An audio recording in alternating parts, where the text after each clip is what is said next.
નીંદર ઉડી ગઈ, હવે શું કરશું? એ તો બધું પ્રભુ કૃપાથી, એ તો ખબર વગરનો ખારવો મધ દરિયે જાય, પાછો આવે કે ના આવે ધાયરું ધણીનું થાય. એ તો એ બધું કરતા હરતા છે, એને સોંપીએ ને તો ધીમે ધીમે આપણો સંગ દ્વારકા પહોંચી જાય. એટલે પ્રભુ કૃપાથી અને એ વલ્લભ પ્રભુની કૃપાથી છે ને પેલું ચરિત્ર કે આ આચાર્ય ચરણ જ્યારે શ્રી વલ્લભ કાશીની અંદર બિરાજી રહેલા હતા અને બધા જ બરાબર વલ્લભ પ્રભુની એ ભગવદ વાર્તા ચાલુ, અને થયું એવું કે આમ બરાબર આકાશની અંદર આખો મેઘ વર્ષા એ કાલ આખો વૈષ્ણવોના બધાના મનની અંદર થયું કે વલ્લભ પ્રભુ આ ભગવદ વાર્તા ચાલી રહી છે અને આકાશની દૃષ્ટિ કરતાં એવું લાગે છે કે હમણાં જ વર્ષા આવશે. વૈષ્ણવે કહ્યું, એ મેઘ, જો તું ત્યાંથી એક પણ ડગલું આગળ ચાલીશ ને તો તને અમારા શ્રી વલ્લભની આણ છે. સમજો, આ તો દ્રઢતાની વાત છે. અને આખી ભગવત વાર્તા પૂર્ણ થઈ. ચારે બાજુ આમ મેઘ વરસાદ વરસી રહ્યો છે, પણ જ્યાં જે સત્સંગ જે ક્રમ ચાલી રહેલો હતો ત્યાં એક પણ બુંદો વૈષ્ણવો જરા પણ આગળ વરસાદ નથી આવ્યો. મહાપ્રભુજીએ ક્રમ પૂર્ણ કરીને પૂછ્યું કે ભાઈ વૈષ્ણવો, આટલો બધો વરસાદ, આ બધું જલ દેખાઈ રહ્યું છે, અહીંયા નથી આવ્યો?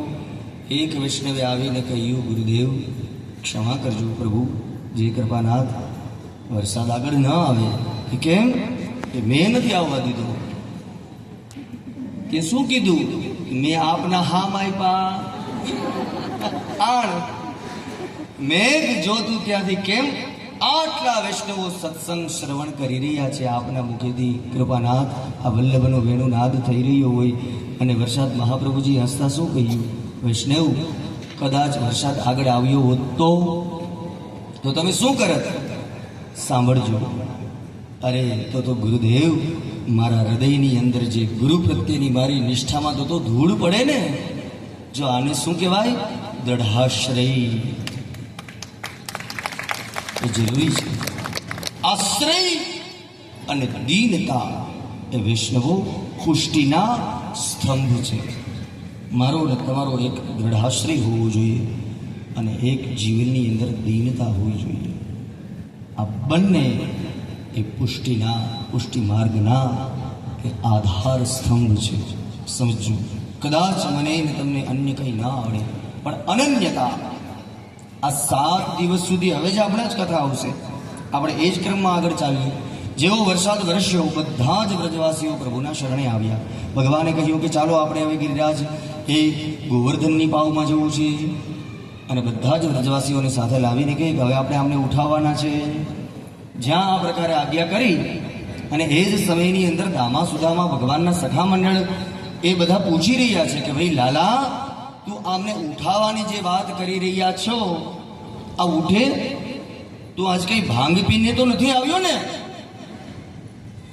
આમ જ્યાં હવે તો સખ્ય ભાવ છે એટલે પૂછી રહ્યા છે. ભગવાને શું કહ્યું કે ભાઈ એમ નહીં, આપણે બધા જ વ્રજવાસીઓ, તમે લોકો જરા બધા મને સહકાર આપો. મારાથી એકલાથી થોડું ઉઠે, પણ તમે બધા મને આમ થોડો સાથ પુરાવો. દેખ અકેલા થક જાયેગા, સાથી હાથ બઢાના. કોઈ પણ કાર્ય મારે તમારે કરવું હોય ને, એ લૌકિક અલૌકિક કે કોઈ પણ વૈદિક, બધાનો સહકાર હશે ને તો એ કાર્ય સુંદર, એ મારું ને તમારું કાર્ય દીપશે. એકલા નહીં, બધાને સાથે રાખવાના. એ આપણને એ ગોવર્ધન ઉત્સવમાંથી એ સંદેશ પણ એક આપણને મળે છે. પ્રભુ કહી રહ્યા છે કે આવો, તમે લોકો બધા મને થોડો સાથ આપો તો સુકામાં ના ઉઠે. કંઈ અશક્ય નથી, બસ મારા અને તમારા હૃદયની અંદર હામ હોવી જોઈએ, થઈ શકે. આમ બધાને સાથે રાખી પ્રભુએ પોતાના શ્રી હસ્તનો સ્પર્શ કરાવતાની સાથે જ્યાં એ જ આખા ગિરિરાજ બાવાને એ ધારણ કર્યા છે અને દેવતાઓ બધા જય ઘોષ કરે, શ્રી ગિરિરાજ ધરણ કી જય. આપણે પંચ દિવસીયથી જે એમની જય ઘોષ કરી રહ્યા છે એ જ કથા આજે ઠાકોરજી ગિરિરાજ ધારી બન્યા છે, ગોવર્ધન ધારી એ બન્યા છે. એ પ્રભુએ બધા જ વ્રજવાસીઓને નીચે પધરાવ્યા. આમ વરસાદ ચાલુ છે, ખૂબ જ વરસાદ વરસી રહ્યો છે. પણ અહીંયા આચાર્ય ચરણવલ્લભ પ્રભુએ આ લીલાના સુંદર આપના ગ્રંથો દ્વારા એ મારા અને તમારા હૃદયની અંદર ભાવની પુષ્ટિ થાય ને એમના ઘણા જ બધા સમાધાનો આપ્યા છે. કદાચ મારા અને તમારા મનની અંદર એમ થાય કે આટલો વરસાદ 7 દિવસ, સાંભળજો, 7 દિવસ સુધી અવિરત અખંડ એ વર્ષા વરસ્યો છે. અને બધા જ વ્રજવાસીઓ ગિરિરાજ બાવાને નીચે આવી ગયા. તો મારા ને તમારા કદાચ મનની અંદર એમ થાય કે આવી રીતે વરસાદ વરસે તો ચાલો કદાચ મારું ને તમારું મસ્તિષ્ક આ માથું છે ત્યાં જલ ન આવે. પણ એ વરસાદ વરસતો હોય તો એ અન્ય જલ જે બધી જગ્યાએ છે એ જલ તો નીચે આવે ને, મારા ને તમારા પગ પાસે તો આવે ને. પણ અહીંયા મારે ને તમારે આ કથાની અંદર જેટલું બુદ્ધિથી લોજિક લગાવવું એટલું લગાવી લ્યો. બધાના સમાધાન આચાર્ય ચરણ